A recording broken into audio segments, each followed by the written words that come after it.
Hello दोस्तों, स्वागत है आपका बिहार न्यूज में। दोस्तों मैं हूं राजीव और आप देख रहे हैं पब्लिक डिजिटल मीडिया। दोस्तों आज हो चुका है 19 जनवरी 2024। बिहार के टॉप न्यूज लेकर आए हैं आपके लिए। इससे पहले आप लोग मेरे चैनल पे नए हैं तो मेरे चैनल को सब्सक्राइब कर लीजिएगा। तो चलिए स्टार्ट करते हैं आज के मुख्य समाचार एवं बड़ी खबरें। फटाफट न्यूज।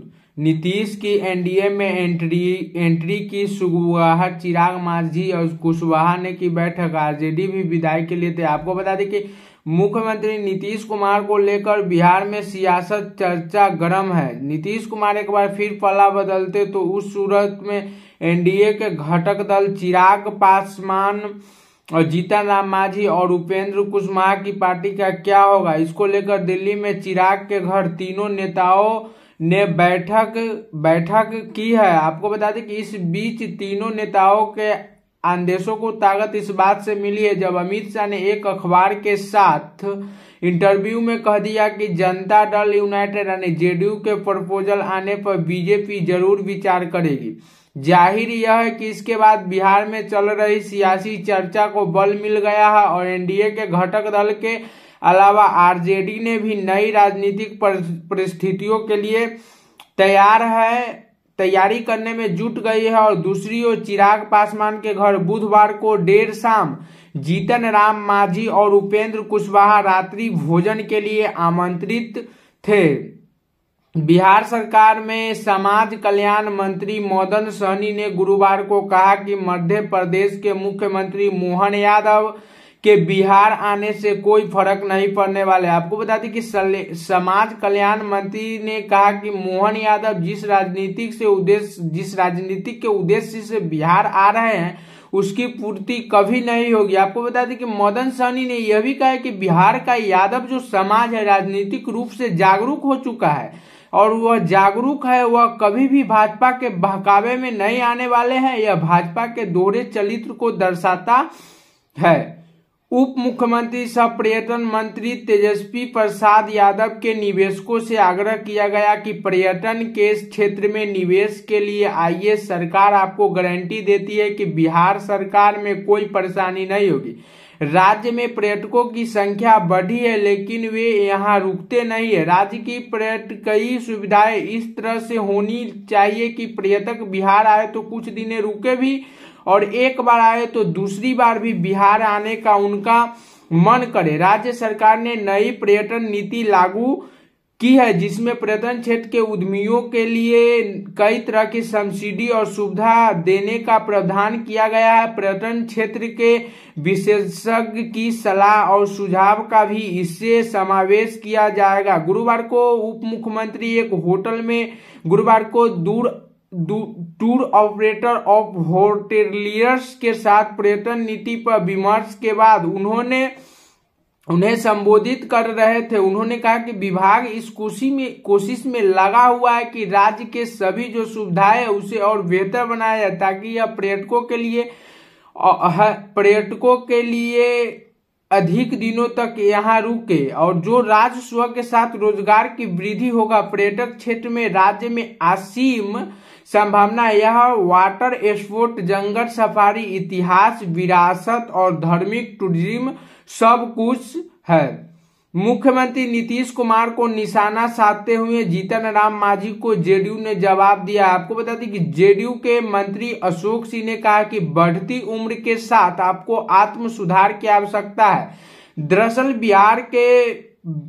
बिहार के पूर्व सीएम व हिंदुस्तानी अवाम मोर्चा के संरक्षक जीतन राम मांझी ने मुख्यमंत्री नीतीश कुमार को निशाना बनाते हुए एक्स पर लिखा था कि नीतीश जी आखिरी आपको दलितों से इतना नफरत क्यों हो? सदन में अंदर मुझे अपमानित किया, बेगुनाह एससी पर अत्याचार करवाया, अब अपने एमएलए से मेरे बहाने मुशहरों की गाड़ी दिलवा रहे। एससी से इतनी ही नफरत तो अधिसूचना जारी करके दलित को राज्य में राज्य से निकाल दीजिए, ना दलित रहेंगे और ना आप उनसे नफरत करेंगे। जीतन राम मांझी के इस बयान का पलटवार करते हुए जेडीयू के मंत्री अशोक चौधरी ने भी इस पर एक्स पर लिखा है कि आदरणीय जीतन राम मांझी जी नमस्कार, बढ़ती उम्र के साथ अपनी स्मरण शक्ति कमजोर हो गई है। मंत्री अशोक चौधरी ने आगे लिखा है कि मैं याद दिलाता हूं, वो नीतीश कुमार जी ही थे जिन्होंने आपका पद त्याग कर आपको बिहार का पहला महादलित मुख्यमंत्री बनाया था और समाज क्षेत्र और प्रदेश के विकास को गति देने का अवसर दिया था। लेकिन उस समय आप विकास कार्य करने में आप असफल साबित हुए। बिहार के पूर्व उप मुख्यमंत्री, आपको बता दें कि डिजिटल ड्रग्स, आपको बता दें कि बिहार के पूर्व मुख्यमंत्री जीतन राम मांझी अपने पुरानी साथी नीतीश कुमार पर एक बार फिर से भड़क गए। उन्होंने इस बार नीतीश कुमार के एमएलए पर ही गंभीर आरोप लगा दिया। आपको बता दें कि जीतन राम मांझी ने कहा है कि नीतीश जी आपको अनुसूचित जाति के लोगों से इतनी नफरत क्यों है? आपके लोग हम लोगों के ऊपर अत्याचार क्यों कर रहे हैं? आपके एमएलए मुसहर लोगों को गाली दे रहे हैं। जीतन राम मांझी ने कहा कि सदन में अंदर तो मुझे अपमानित किया, अब अपने एमएलए से मेरे बहाने मुसहर लोगों को गाली दिलवा रहे हैं, बेगुनाह गरीब और अनुसूचित जाति के लोगों पर अत्याचार करवा रहे हैं। हम जैसे एससी कैटेगरी के लोगों से यदि इतना ही नफरत है तो अधिसूचना जारी कर बिहार से बाहर निकलवा दीजिए। न अनुसूचित जाति रहेंगे और न आप उनसे नफरत करेंगे।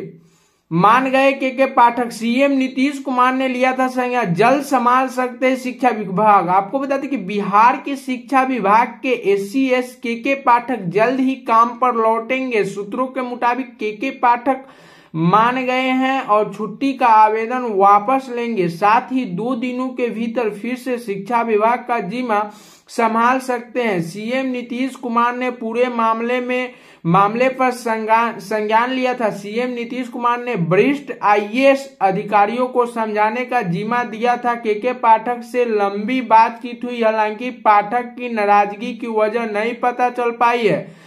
के पाठक के ज्वाइनिंग करने की अधिसूचना पर फिर से शिक्षा विभाग एक्टिव हो गया है। बिहार के सीनियर क्लर्क आईएएस अधिकारी के पाठक ने 31 जनवरी तक के लिए अवकाश बढ़ाने का आवेदन दिया था। आवेदन देते ही अटकलें का बाजार गर्म हो गया। सवाल उठने लगे हैं कि क्या के पाठक अब शिक्षा विभाग की कमान छोड़ने के मूड में। हालांकि सूत्रों के मुताबिक के पाठक के अवकाश पर जाने के बाद यानी छुट्टी पर जाने के बाद आवेदकों को सरकार ने स्वीकार नहीं किया है।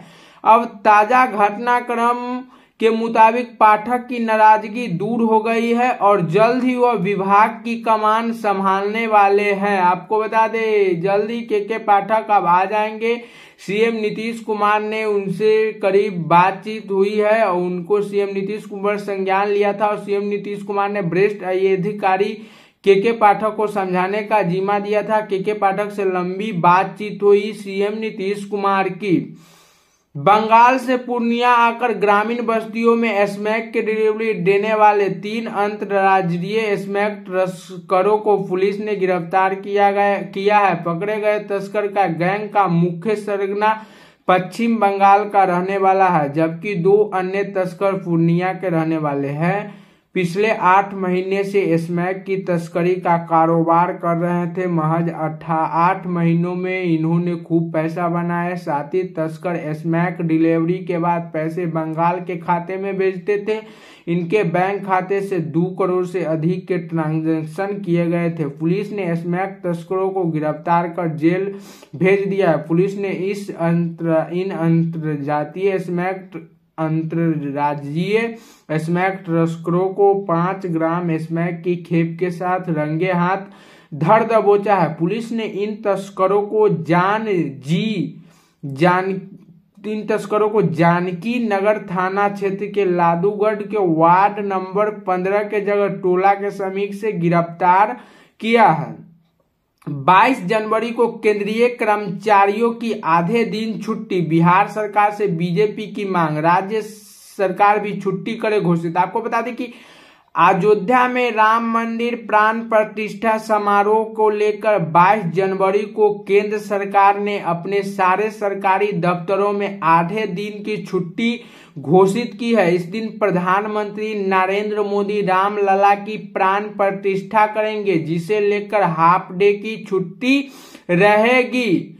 हाफ डे की छुट्टी की मांग अब बिहार के बीजेपी नेता कर रहे हैं। बिहार सरकार से 22 जनवरी को राज्य कर्मियों को आधे दिन का छुट्टी दिए जाने की घोषणा की मांग बीजेपी ने की है। पूर्व उप मुख्यमंत्री एवं राज्यसभा सांसद सुशील मोदी ने राज्य सरकार से अपील की है कि अयोध्या में श्री राम जन्मभूमि मंदिर में रामलला के प्राण प्रतिष्ठा समारोह ऐतिहासिक अवसर पर दर्शन पूजन करने और उसका सीधा प्रसारण देखने के लिए सभी कार्यालयों और शैक्षणिक संस्थानों में 22 जनवरी को आधे दिन का छुट्टी अवकाश किया जाए।